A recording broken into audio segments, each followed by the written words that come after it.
Hello, my amazing tribe. I'm excited to connect with you through this video. Hello and a warm welcome to our channel. Today, we're delving into Stopno, Makole. Stopno is a small village on the left bank of the Dravinja River in the Municipality of Makole in northeastern Slovenia. The area is part of the traditional region of Styria. It is now included with the rest of the municipality in the Drava Statistical Region. As we venture forward, let's take a closer look at name and its impact on our understanding. Stopno was attested in historical sources as Stopno, and Stopno all-in, and as Zemstamp in 1271. The name Stopno is derived from the Slovene common noun stopa stamp mill, referring to agricultural or other activity. As such, it is related to place names such as Stop and Stop. Get ready to immerse yourself in the world of history as we examine its impact and relevance. Archaeological excavations prove that the Stopno area has been inhabited since prehistoric times. In 1995, many fragments of pottery from the late Iron Age were found. The area later passed under Roman rule, and even later under Habsburg rule, where it remained until the end of the First World War. Now, let's shift our perspective and explore Stopno as a municipality from a different angle. After the March Revolution of 1848, self-governing municipalities were introduced in Austria-Hungary. In 1849, the Emperor signed a temporary law on municipalities, which was introduced under the motto "The foundation of a free state is a free municipality." The new municipalities thus gained self-government in terms of concern for the safety of people and property, management of municipal property, health authorities, food control, roads maintenance, and other matters. This is how the former municipality of Stopno was formed, which included the settlement of the same name. The settlements of Savinsko and Strug were then part of Stopno and not independent settlements. This arrangement was only temporary, and in 1862 a framework state law on municipalities was passed, which was in force until the disintegration of the Austria-Hungary in 1918. This law allowed the arrangement of relatively pure self-government. Municipal bodies were elected in full, and special sources of income were recognized for municipalities. Municipalities had the opportunity to require villagers to carry out various work for the public good, such as arranging roads and cleaning ditches. Such projects were called kulki. In 1880, the municipality of Stopno had a total of 314 inhabitants, of which 100 lived in the area of what is now Stopno, and the rest in Savinsko or Strug. In 1902, Andrei Finger was the mayor of the municipality of Stopno, and his advisors were Matija Mesari and Ita Fananek.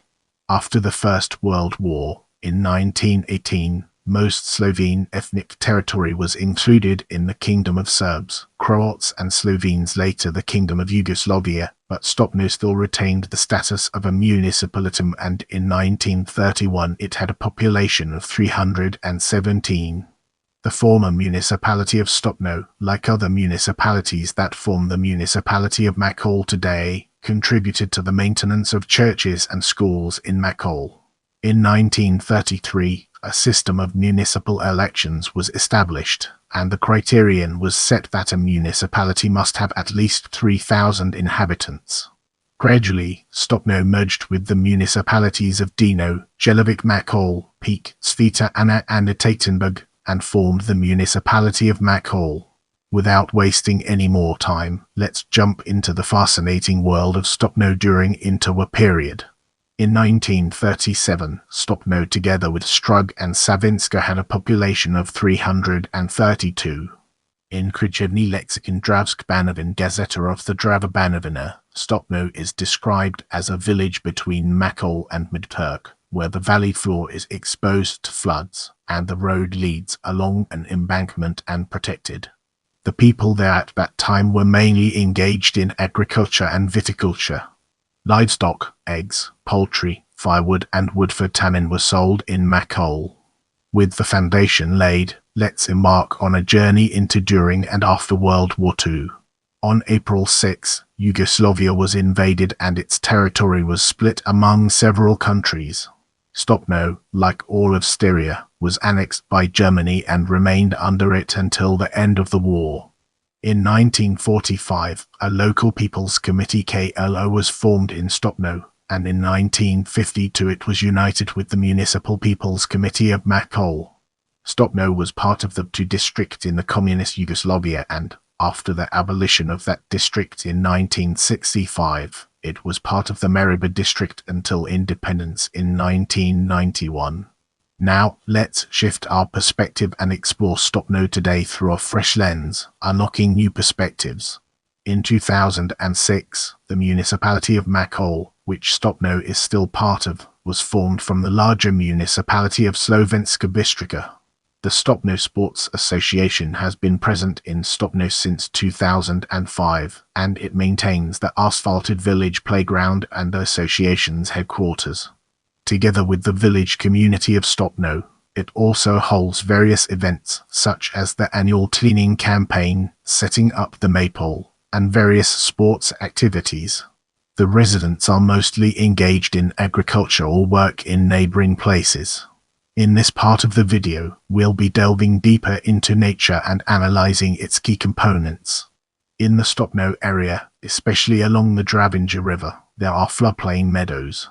Plants such as great burnet and meadow foxtail grow there. This area is a habitat for internationally protected butterfly species such as the large copper, Alcon blue, and scarce large blue.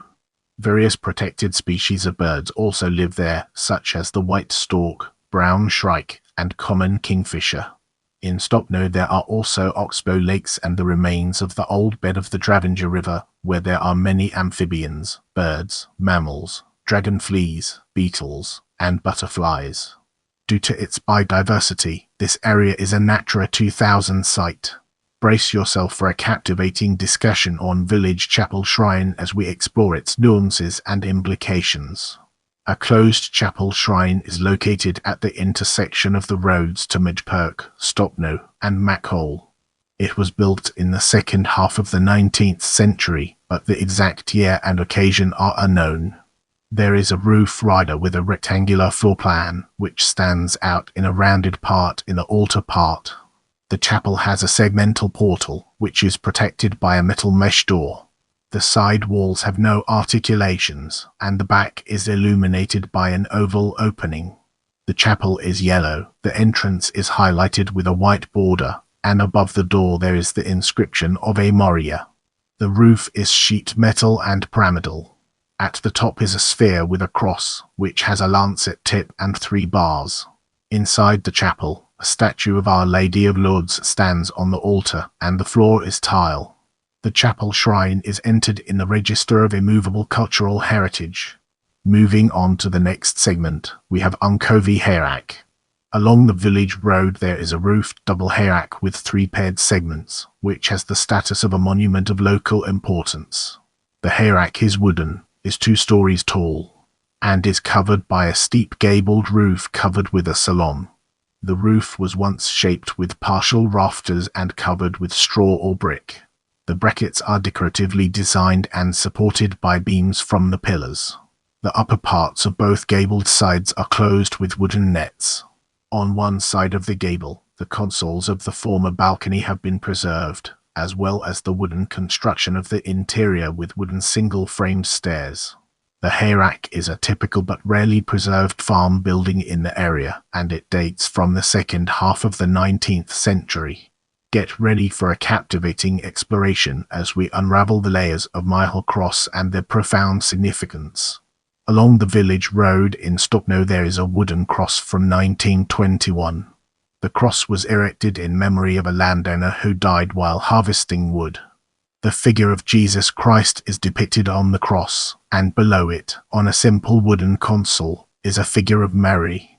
The cross is covered with a segmental flat roof with a decorative border, and the back the crucifix is secured with wooden planks, which must be finished at the level of the crossbar. Remember to follow me on social media for behind-the-scenes content and updates.